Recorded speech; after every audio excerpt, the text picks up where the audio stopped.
سيدي، تم تدريب المجندين على القتال الفردي للدفاع عن النفس، فالعسكري يحارب ويناضل الأعداء حتى تنتهي آخر رصاصة يملكها. معالي وزير، ciidankani maanta qalin jabinaya ayaa waxaa loo tababaray si halhal ah iyo si wadar ah. waxaan ogsoonahay ninka askariga inuu dagaalami doono ilaa iyo rasaastiisa inta ugu dambaysa uu ka haysto.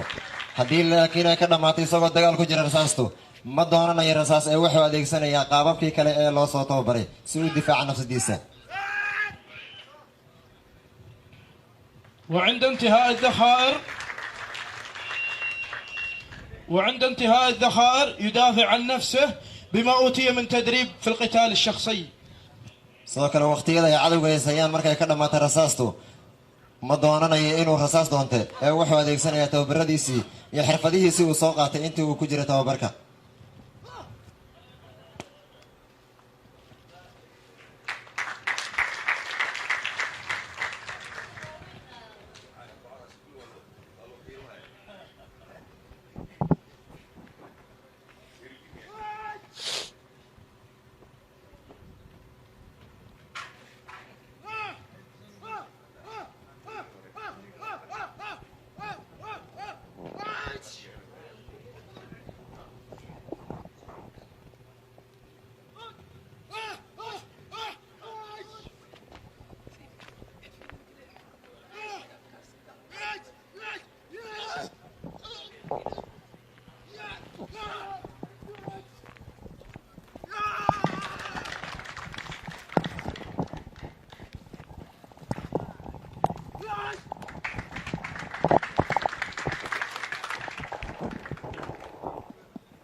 bandhigeena haatan waxaan ka codsanaynaa inaad nafsaada mudan